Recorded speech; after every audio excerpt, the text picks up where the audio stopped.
So just want to thank you for jumping on board on this Valentine's special podcast. Yeah, no problem. Thanks for having me. I thought it was going to be great to have you because I know you've been doing the one-on-one and speaking to singles a lot. Yep. So I thought what a perfect person to talk about love, women, men, and just basically the whole relationship spectrum. Yeah. Okay. Yeah, I'm here for it. Awesome. So one of the things is I seen one of your podcasts, right? And you were talking about evaluation, right? And when you were talking about evaluation, could you elaborate a little bit as to, I know you spoke about you want to see where somebody is and they might not match with your core beliefs, right? Yeah. Okay. Would you say that, could you expand a little bit on that? I actually saw a lot of comments that people are like, that deserves a whole show. And for me, what I thought a lot of times when I think of love, I don't think necessarily of evaluating somebody. I feel like we can just love somebody. And that doesn't mean when I love them that we align or we're a match. And I also felt like you were talking about like what you were saying sometimes could be expectations. And when I came to expectations, I also feel that a lot of times I just like to be with people as they are and where they are. And so from there, I can love them, but that doesn't mean that I'm going to align to go compatible. deeper. That we're compatible. Yes, most definitely. Yes. Well, yes, I think when you go to the idea of love, so in that particular interview, I wasn't speaking specifically about whether you should love someone, right? Because if we look at the scripture says we should love everybody, and I believe that. At the end of the day, God loves us, so we should be, willingly give people love without even evaluating if they are lovable. I mean, that's not really, our position. That's, God's. God's like, hey, God is love. I am love. If you follow me, you should also be loved. So I'm cool there. When it comes to compatibility, this is an area where I don't believe sometimes we do enough evaluation, because a lot of times when it comes to dating and relationships, the litmus test for moving forward is the idea, did I fall in love with this person? So I say, well, wait, let's just pause there for a moment. When is falling ever a good thing? Like, we always want to prevent ourselves from falling. Like, anytime we fall, we're like, no, I want to fall. So I say, okay, if fundamentally we predominantly fear falling, why is it that all of a sudden when it comes to love, like that's a good thing to do? My perspective is it's not about falling in love with someone, it's deciding to love someone. And because when we decide to love someone in a romantic way, that's such a powerful decision that before we just evaluate it based upon infatuation with this person, let's identify, are me and this person aligned on the core values and beliefs that I have or that they have? Because at the end of the day, having been married before for, close to 10 years, I can tell anyone listening that love is not enough to overcome differences in core values and core beliefs. And so you can love someone, you can decide to love, but too often in my experience, we make the decision to love before we've evaluated if there's compatibility in these areas of core beliefs. Because once all the infatuation dies down and all of that, and after the wedding, and it's just the two of you at home, at the end of the day, it's going to be those beliefs in that alignment that help produce the health of that relationship or marriage. And then the other part, when it comes to expectations, I believe that unspoken expectations are relationship killers. So it's very important to express or make the request of your partner, hey, this is an expectation I have. Can you actually meet this expectation? And give them the chance to say, yes, I can do that. And you can hold me accountable for that. Where we get into dangerous territory is when we have expectations that we have not verbalized, that we have not spoken, and then we hold someone accountable as if we have.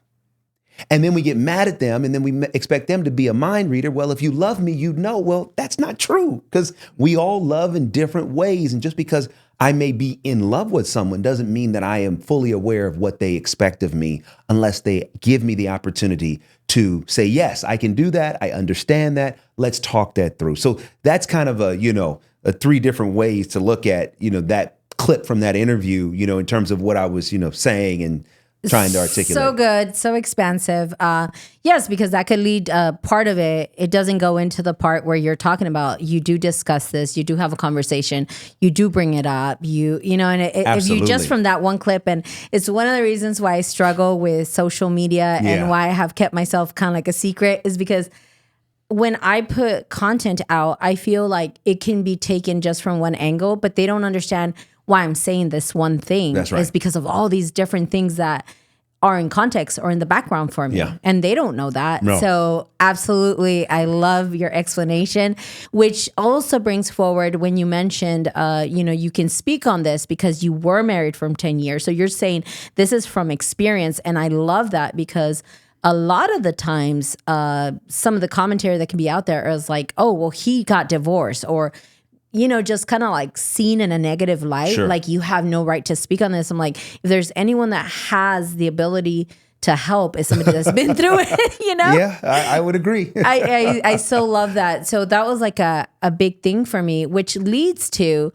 when I see commentary, and this is more on the expansive love of just like humanity, society, one another, and we tend to come at things from critiquing or from just this one angle instead of asking questions, or I wonder, getting curious, what did they mean, right?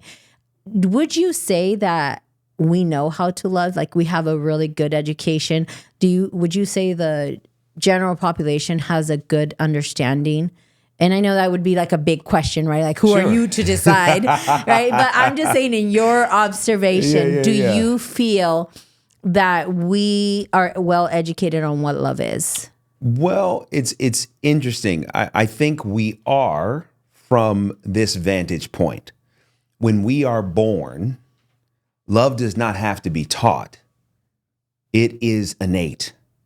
Why do we like to be around children so much? Yes. Because they love freely.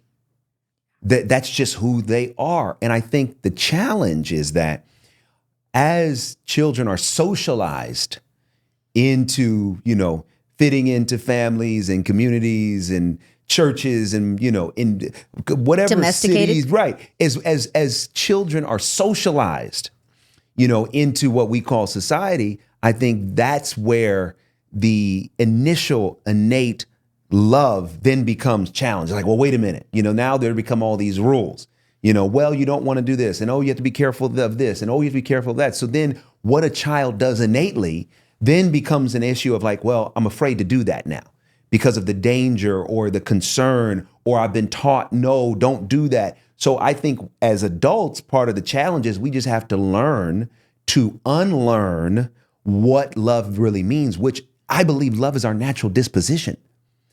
The reason why we may be afraid of someone is not because we actually are afraid of that person, it's because we've been taught you can't trust people.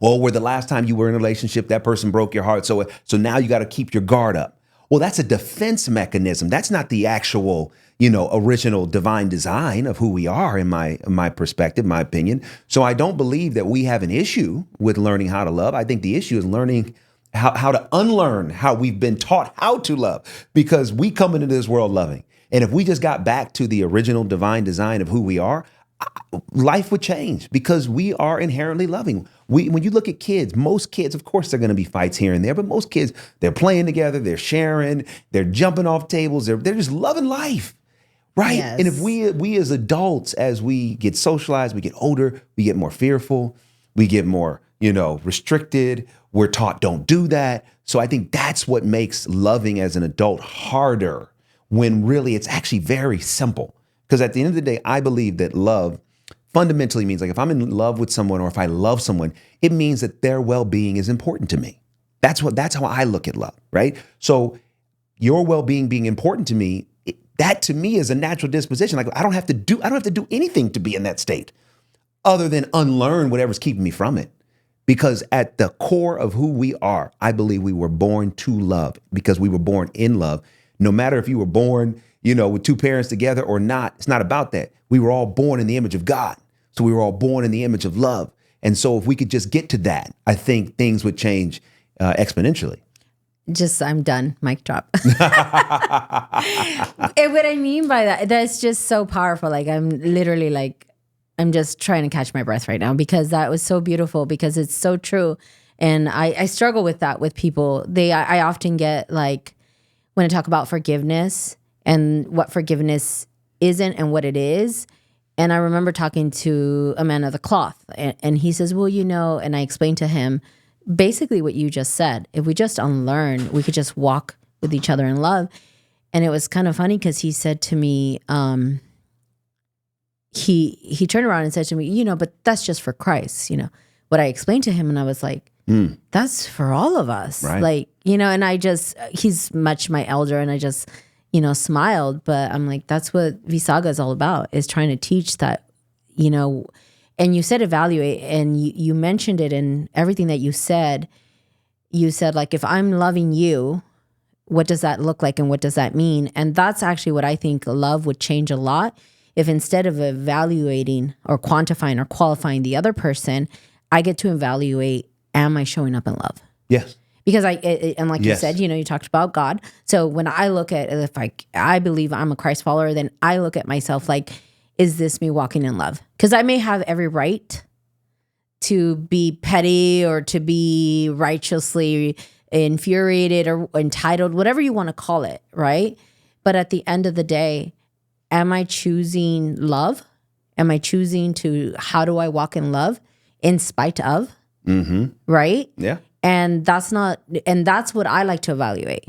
Like, where can I show up in love in this situation? So I really, really love what you said. What led you to this? Like, where was that pivotal time that you got that, like that whole unlearning? And I think you gave a perfect example about how kids, it's true, if they're upset with each other, the mothers could be more upset and prideful about things, right? But the kids are ready. Can I go play? No, they did this to you. And it's like, they don't care. They want to go back to play with their friend. And so when did this come for you? Like, do you remember kind of getting that understanding? Yeah, it really, I would have to say, probably came, post-divorce.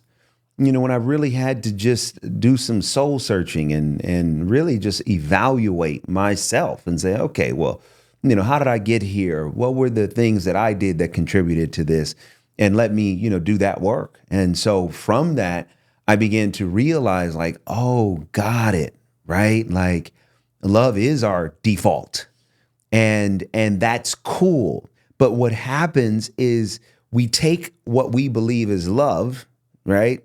And then we impose, a certain expectation, unspoken expectation on someone else. And then we evaluate them based upon that. And then at the end of the day, that's not love. Right. And so I had to realize, okay, well, what is love? And at times in the marriage, how loving was I or how loving wasn't I? So not being afraid to do that kind of evaluation is what got me to the revelation that, like, oh, got it. We are all naturally, predisposed to love. And at the end of the day, we should give that freely no matter what, because here's the other part. So often, we look at, well, I'll love them if they love me back. Yes. Or I'll be loving if they're loving back. Now, on the surface, that sounds fine. But underneath it, it's a problem. Why? Because then that person fundamentally has the control over how I want to be. If I say I'm only going to give love if I get love, then that means whoever's giving me love has the control, because I'm not making the decision to be loving on my own, regardless who gives love back to me or not. And that, to me, is what I learned is the real power. I don't want anyone to get me I'm not going to give anyone the power to get me out of how I want to be. So yes, I may give love in this situation and that love may not be reciprocated. Okay, that just means that dynamic was not the right dynamic for long-term growth. That's okay. But I'm not going to stop being loving. I'm not going to stop being the person that I want to be, because I want to be loving. There was a situation a while ago, with this, girl I was just getting ready, woman I was just getting ready to know. And we were just in those very early stages. And, some things were a little bit, hazy. And I wasn't really sure, where she was, what her interests were. And so initially I was allowing what I believed she was giving me to dictate how I responded. And I didn't feel good. I'm like, no, I like clarity. I like to know what's happening. And I don't care how she feels. about me wanting clarity, I'm going to ask the questions that I want to ask. And me taking the power back, me being who I wanted to be, produced the clarity. And then that for me said, okay, good. Because so often when it comes to romantic relationships, we are evaluating what we do based upon what someone else does. And what I have learned is the real power in our life is to be who we want to be loving, to be kind. And we can say, you know what? I was kind to this person. Oh, no, they're not the right fit because they're not kind either, or they're not in their love. That's cool. Nothing wrong with that. But I'm not. And this for me was a major declaration post-divorce. I'm not going to allow the pain and the hurt of coming through a marriage. I'm not going to let that make me cynical or pessimistic. I am going to stay in love. I'm going to stay loving, and I'm going to do my best to allow that to be my natural disposition in whatever I deal with. Why? Because that feels much better to me than living in the guilt, the shame, the frustration, and all of those things. So just from like a really wide observation, it sounds like somewhat of love is to be reciprocal. Like that's important. No. Okay. No, I'm saying you can be loving to so in a relationship. Yes. Let's say you are saying, hey, I'm going to be loving. And this person, let's say they don't reciprocate that love or they don't value that love. Okay. I believe it's okay for us to make a decision. We're not compatible. Okay. For the relationship's sake, I'm going to continue to love you and I'm going to continue to be loving, but I don't believe we're actually a match because we're not in alignment with the giving and the receiving of love in a way that makes this relationship work. Okay. I hear what you're saying. I think it is definitely important to feel this oneness. With that said, sometimes I don't know that looking for the reciprocation might not be a good general rule for everyone, right? Because there might be some people that do well in a partnership, in a relationship where it's not reciprocal. Yeah. Yeah, that's possible. Right? Absolutely. That is definitely possible. Without a doubt. And without being that you're betraying yourself you're being a martyr or not being a welcome mat absolutely, either. Right? Absolutely. But this goes back to retaining the power to decide how you want to be. So now I want an explanation of what do you mean by power? What power? Meaning like when I look at, so in a situation, if I am evaluating if what someone's bringing to me and then I'm allowing that to dictate my choices. When I'm talking about power, I'm ultimately talking about control. Because if I am not being who I want to be and I'm allowing someone else's emotions or disposition towards me to control me, then in my experience, that means they have the power. Versus me saying, you know what? I have the control to be how I want to be. I want to be loving no matter what. That's my choice. That's how I want to be. So I'm going to retain my power. I'm going to take control back over my disposition, how I want to walk through life, how I want to see life. I'm taking that back. So that's what I mean when I talk about power. I'm talking about fundamentally control. Okay. So you're talking about like your personal power. That's right. And control. Okay. I see a lot of couples and I see that's one of the biggest things that I see as a challenge sometimes is that control. Like who has the control? Right. And who has the power. And so I often tell them my job is for you to see what does it look like to walk in love. Yeah. And like when we do that, it's not about the control. That's right. But I was interested to hear the power because I believe I love power. We all do. I love it. But the power I'm talking about is the power of love. Yeah. And because I think it's one of the most powerful things out there. Sure. And I've worked with a lot of men, and a lot of times when I propose the idea of running their company from Walking with Love, they just have a hard time concept. Some have walked away, but then they'll come back a year later and be like, can you like elaborate what you meant by that? And then they implement it and they see their companies exponentially grow because that power of love is it does its magic everywhere. It's divinity, right? And so it just kind of I like what you're saying, but I definitely think that when it comes to that control, would you say what you mean is, would you say that you're talking about self-love? Like that you have learned that the more that you love yourself and the less that you're willing to compromise your standards? No, I'm not saying self-love. I mean, yeah, I mean, of course that's a part of it. Okay. But it's more about how you want to go through life. Yeah. Do you want to be a loving person? Do you want to be a person that's more standoffish? Do you want to be a person that's closed off? Do you want to be a person that's angry? Do you want to be a person that's frustrating? Or do you want to be a person that's loving? So sure, in order to be loved, you certainly have to love yourself. But fundamentally, I'm talking about how you want to show up or how someone wants to show up in the world. Mm-hmm. And being the full CEO of that decision and and resisting the temptation to allow others or circumstances or situations to then dictate how we show up. That's what I'm talking about. Making the decision on how you want to show up in life. Do you want to be loving? Then be loving. Show up that way and resist the temptation to allow anyone or anything to get you out of being how you want to be. I love that. Definitely. I think that when I hear you, it seems like you've like grown how you see love. Sure. For yourself and for others. Absolutely. And in general. What would be one of your biggest takeaways when you think about what you see, what it is, like you said, being loving? You know, being loving is being caring and considerate. When I think about love in that way, so often, you know, we are so hard on ourselves. You know, we judge ourselves. We talk bad to ourselves. I don't believe those things are loving. You know, when I think about loving, it's like being more caring, being more considerate, and also understanding, hey, you know, everybody's in a different place, right? So it's like, okay, let's say there may be an issue that I'm trying to get over and I keep stumbling over it. Instead of having judgment for myself, let me have love for myself. Say, okay, well, all right, you're stumbling over this issue. Okay, let's talk about it. Why, DeVon?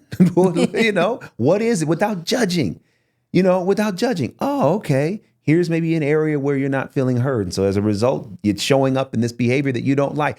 But so often when we encounter things about ourselves, especially that we don't like, then those are the things that we project onto others. And those are the things that we then don't like in other people. And so for me, when I think about love, I think about care. I think about consideration. I think about creating an environment for growth, for well-being. And it's really about being easier with yourself, right? It's like, okay, God, like if you have a child and that child's learning how to walk and that child falls, most parents are not going over there and yelling at them. They're just supporting, caring. They're excited. First and foremost, they're excited that they walk a step, number one. Yes. And number two, when they fall, they're like, that's part of the process. So they go over, they're supporting, they're loving, they're caring, they're kind. They're like, oh, great, you took a step. Yeah, they celebrate the fall. They don't chastise the fall. But isn't it interesting, as we get older, it's the opposite. We do the opposite. We don't celebrate our falls. We chastise 100. Ourselves. But this thing called life, we're all learning how to walk. Nobody has perfected the walk in life. Nobody. Nobody. The only one we can maybe point to is Jesus. That's it. Jesus, okay, we can say Jesus did, but outside of Jesus, okay? That's why we say what would Jesus do. That's right. As us, as humans in spirit and flesh, so often, instead of saying, okay, you know what, I fell, but how can I still celebrate the fact that I took a step in the direction that I wanted? Or how can I celebrate what the fall told me or taught me about myself versus chastising? You're terrible. You're bad. How could you? I've never seen anything productive come out of something like that when we have that disposition. So long answer to your question, but that's what loving means to me. Caring, considerate, kind. So you said so much, and I want to break it down into two. So one of them, I'm going to leave the caring, the chastising, all that things. I'm going to leave it for a question I have about high level men and high level women. And I'm just going to put that to the side. Okay.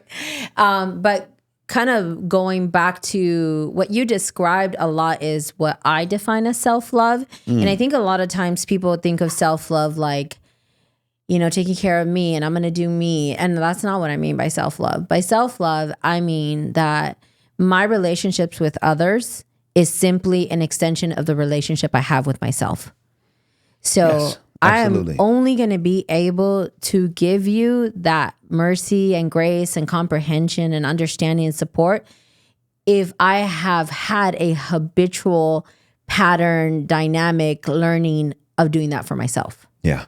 And if I don't have that for myself, You're but never I gonna have do someone it else. for others, there's usually some sense of manipulation. I can say this because in coaching, Yeah. I get all these parents or I get all these couples, and I'm like, okay, but then why are you bringing this up? Right. Right. So with that being said, so yes, everything you described is definitely what I see when we have self-love.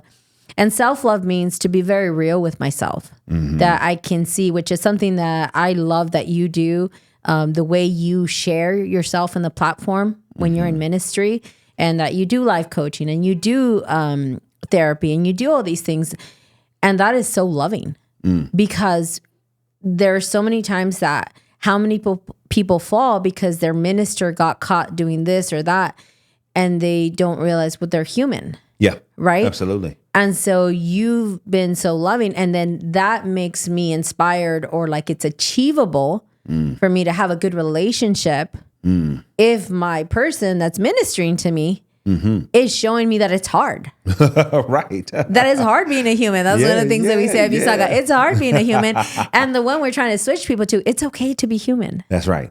And that's right. very loving. Yes. And so when we have that self-love, I think we start spreading it. And this morning I had a call, and it just kind of reminds me of what you said, like how we tend to be with a child. They fall, we applaud them, they took a step, you're excited, and we're so supportive. And then where do we go from there to all of a sudden, like, being entitled or outraged, right? I had this call this morning from a mom, and she's ready to call her attorney. And she's telling me, like, she sent me a video of the teacher, and it's a private school, right? And so she's paying good money. So she's beyond offended that this teacher was talking about her daughter and another person and used cussing.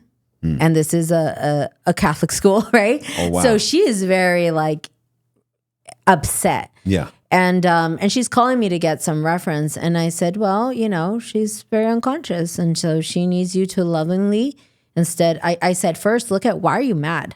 Like, where's this rage coming from? And I said, I understand you pay for her education.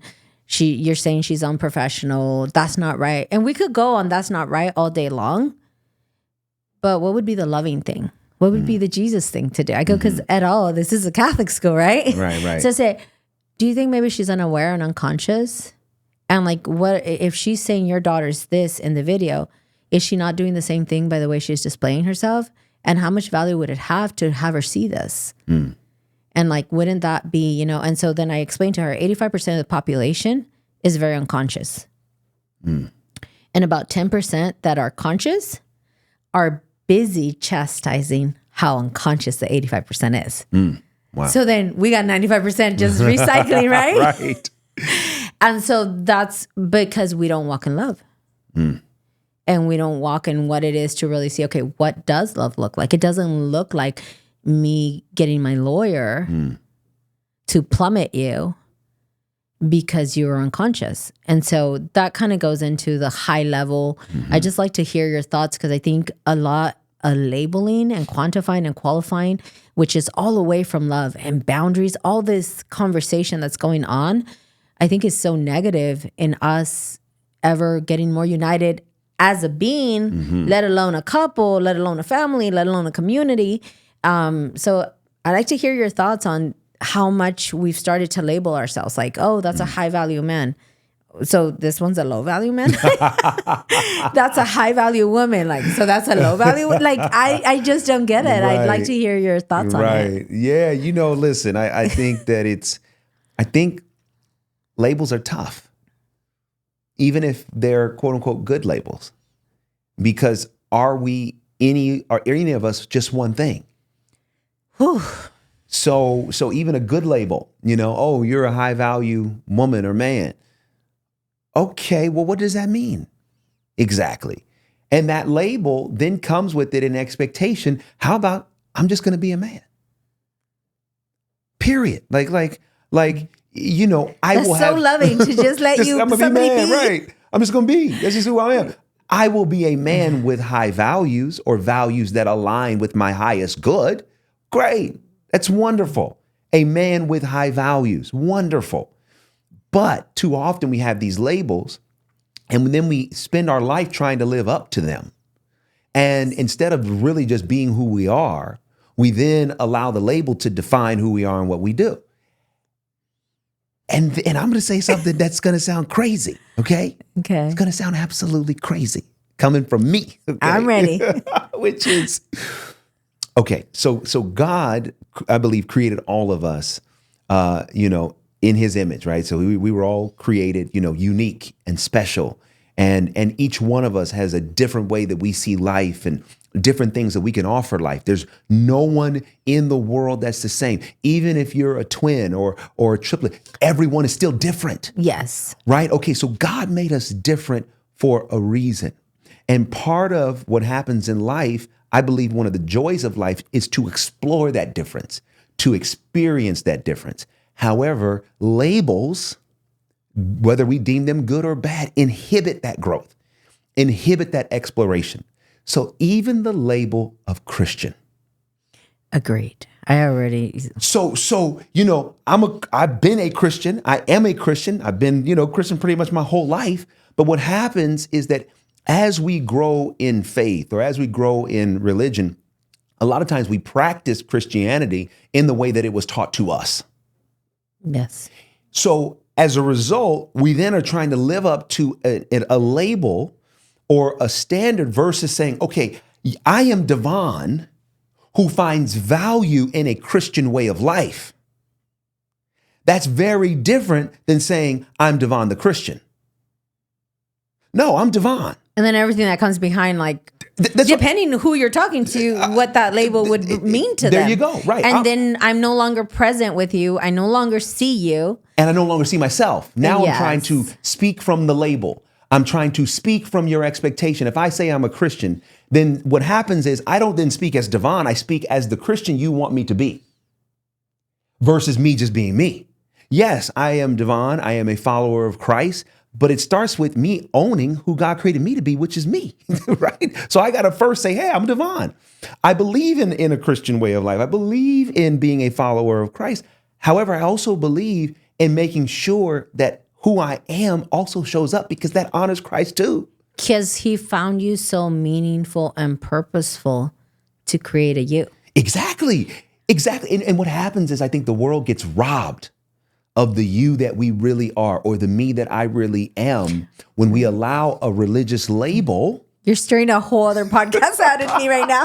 I'm trying to bring it back to love. Well, it's all about, but it all goes back to love. It all goes back to You're love. 100% because correct. if I really love myself, I don't label myself. I mean, that's fundamentally what it comes down to. If I love myself, I don't label myself. I am me, and I have a wide variety of experiences. I am me, and I still choose a Christian way of living, but my identity is me. Yes. I am the me that God created. I always say, when people ask me, how do you do it? How do you not want to, some clients will ask me, how do you not want to kill us all? And it's so funny because I'm like, what are you talking about? Humans are the most beautiful thing I have. It's the closest thing I have to God because he created us to his image. Absolutely. And even when somebody is being unloving or, not their greatest light, we get out of people what we choose to see in them. Yeah. And I taught that to my kids a long time ago. What you see in people, that's what you're going to get out of them. Yeah. So I'm always going to believe high of them. Yeah. Even whoever you want to say, no, but what about this? What about that? I'm good. Yeah, I'm going to look. I'm going to get curious. Well, how did they get there? Yeah, that's good. If I would have put in all the exact ways of this person, would I not be the same? But we like to think highly of ourselves. That's very unloving, And so for me, that's just a big thing that I've really come to realize. Love to me is getting curious of where you learned that you weren't loving, that you weren't worth loving.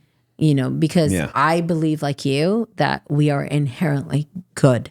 Yeah. I understand that the desires of the heart could be in the flesh. Sure. However, it's like what you said, when you see babies and one baby's crying. I used to use this analogy. If you see one baby and it starts crying, the other baby starts looking at it, and the baby starts looking around like, can somebody help him? And then if the baby continues to cry, they start crying like, come on, somebody help us. Because they're so interconnected. Yeah. You know, and so I really, really love that.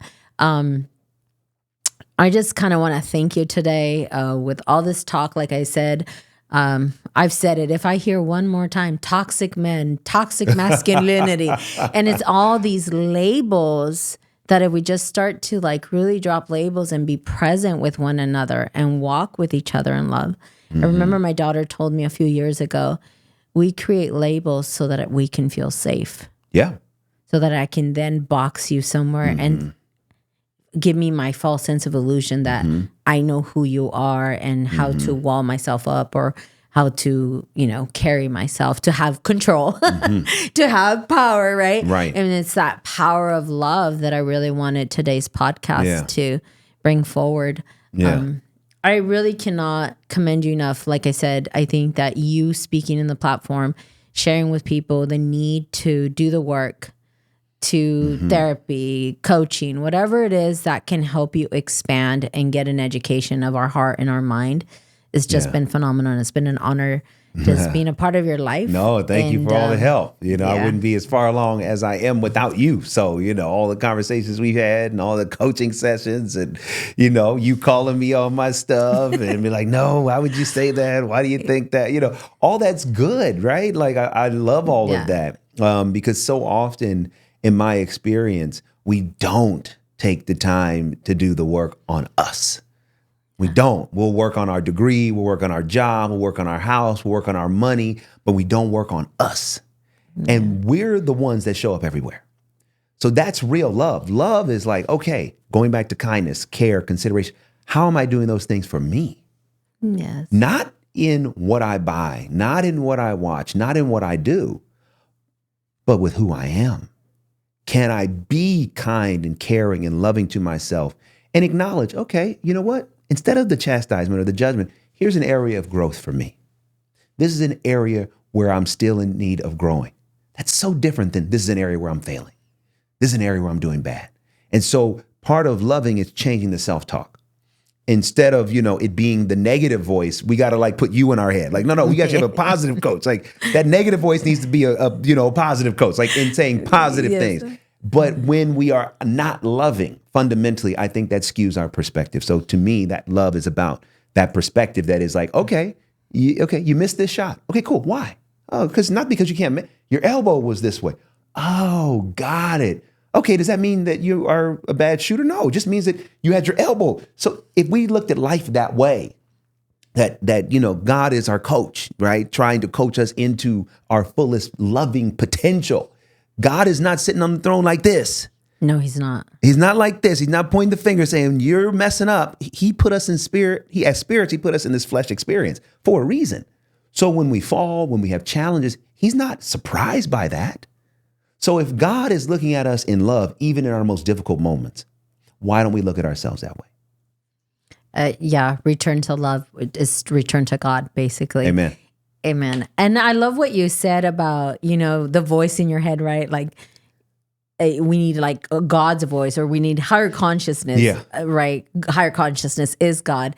And since you shared it, but it was so powerful because I did a podcast a week or two ago, and the gentleman is awesome. He's a doctor of psychology, and he's been training a high CEOs, executives for 45 years. And he was saying, you just need to breathe, which he's so 100% correct. I love breath work. I believe in breathing. Yeah, I've been trying to make that a thing for about 20 years now. And he says, and then there was you'll go within and you'll find all the answers. And I was like, whoa, stop. I go, some people do not need to go within and get the answers they have right now because there's a rewiring that's needed. There's this Christ mind consciousness, higher consciousness that's needed because what's there, like you said, is negative. And you've done that. You've completely rewired your self-talk. And I love it. And since you brought it up, thank you for sharing that with me. With that being said, I just applaud you because you've never come to a session